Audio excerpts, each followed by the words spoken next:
everyone to see, and you can't stop me, 'cause I'm the queen of the castle. Get down, you dirty rascal, get down. See the shirt?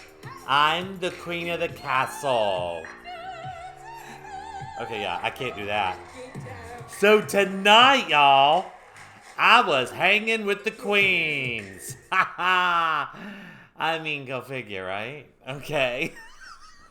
So it's been a while since I've done a theater talk with Scott. Sorry. So I got to go tonight. A good friend of mine, one of my closest, I just love her so much. And not because she has season tickets to Dr. Phillips Performing Arts Center on the front row of the mezzanine, but I do love that about her, and that she asked me to go with her. So tonight was the night 6. Now there may be a video like from a year ago where I talk about 6. Oh well, I'm gonna talk about it again because I love it so much.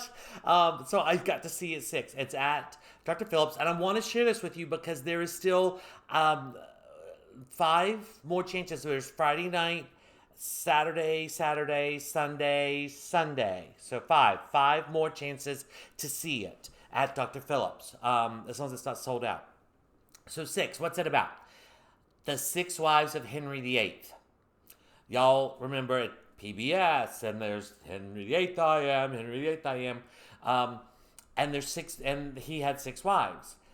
In England, y'all with me yet? Okay, Henry VIII, King of England, the Reformation, the Renaissance, all that. Okay, broke England away from the Vatican and from the Catholic Church. That was Henry VIII who did that. Now, he didn't do that out of religious conviction. He did that because his first wife that he was married to, Catherine of Aragon, he fell in love with Anne Boleyn, which was his second wife.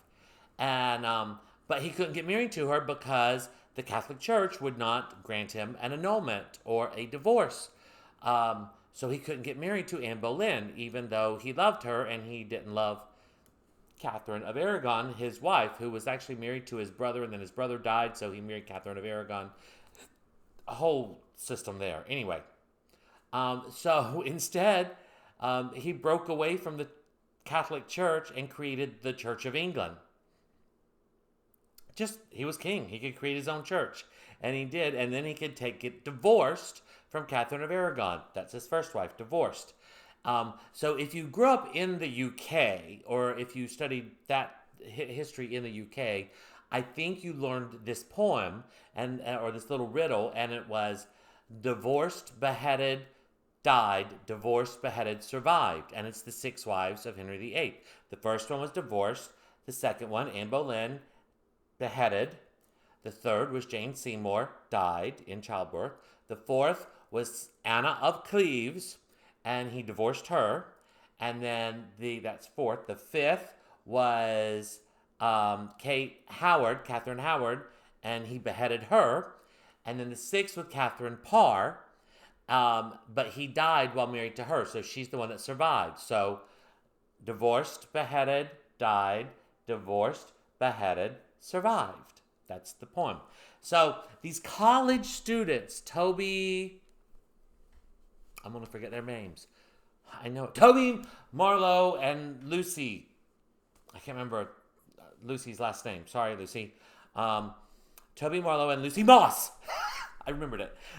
They were in college, I think Cambridge, and they wrote this show about the 6 wives. They were looking for something to write about, so they said, well, let's write about these 6 wives, and this is the poem or the riddle that we learn as kids. And so they did.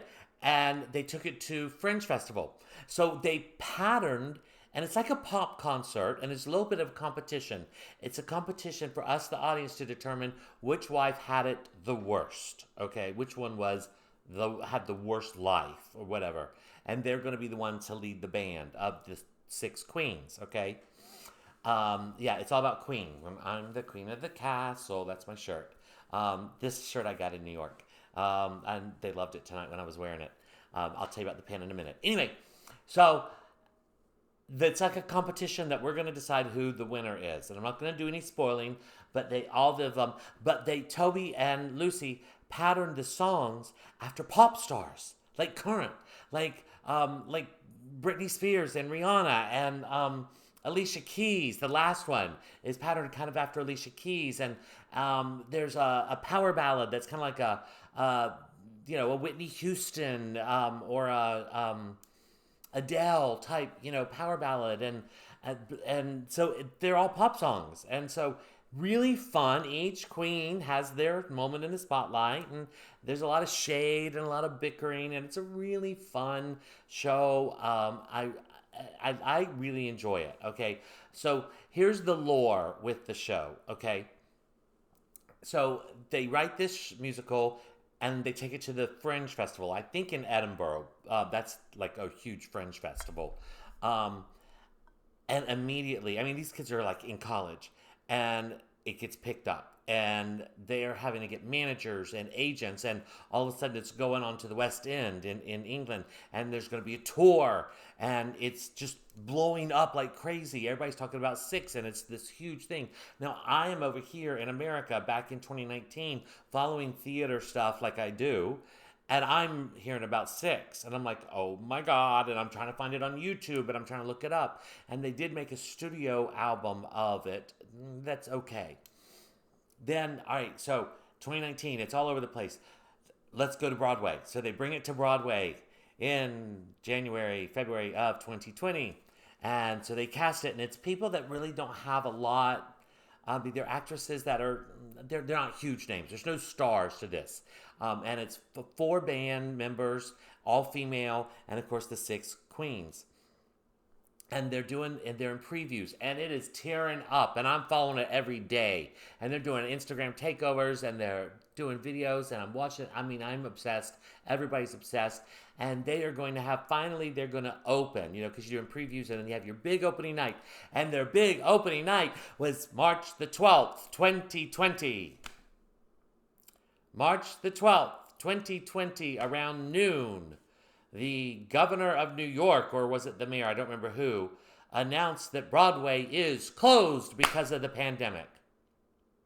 They never got their opening. The show was closed before it was open. And there's all these stories and interviews with the women in the show, like they were on their way to the theater. It's opening night. There's flowers in the dressing rooms, and they can't go in the theater. It was like a month later that they could get into the theater, and they're seeing the gifts that people had left and all the messages and all this stuff. And it was just so weird because they didn't get to open. And it's a small production, and it's a small show. So there was a lot of rumors. There was a lot of wondering, are they ever going to open? When Broadway opens? And of course, there's the whole, when is Broadway going to open? And the whole thing for 18 freaking months we went through this, right? Broadway opens. And y'all remember I was there September 14th. That was the first night. Hamilton and Lion King and Wicked and a whole, like 5 shows open that night, and I was at Hamilton. There's like 3 different videos all about that experience. But I was up there for a week, and on Friday, September 17th, 6 reopened.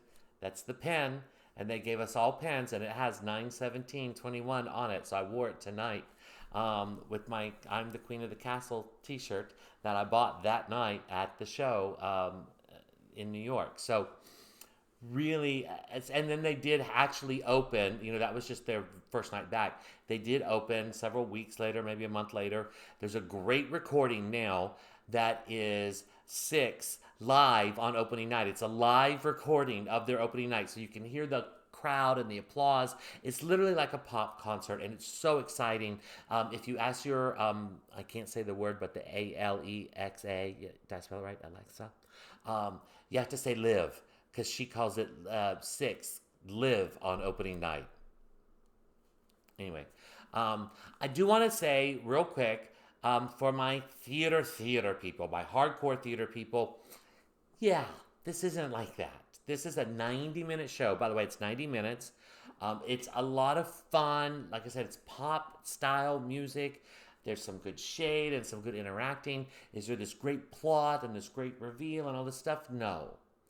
Is there some moving moments? Yeah. One thing about it that I love, and it does get to, and again, I'm not going to spoil, but it is very female empowering. And I love that about this show. It really celebrates the power of women. Um, and it is a fun show. Is it this great theatrical event that is, I believe, Tony and Pulitzer Prize and not? It's not, okay? But it doesn't have to be. It doesn't have to fit any roadmap, okay? It can be what it is. And I love it. And I encourage you to go to Dr. Phillips and see Six. Um, right now. It closes on Sunday. Get the music, listen to it. It does help if you listen to the music beforehand so that you can follow it along. The lyrics are so smart. It's got great lyrics, okay? Um, and great music and great songs. That's my theater talk about Six. And, you know, the queen of the castle. Bye, y'all.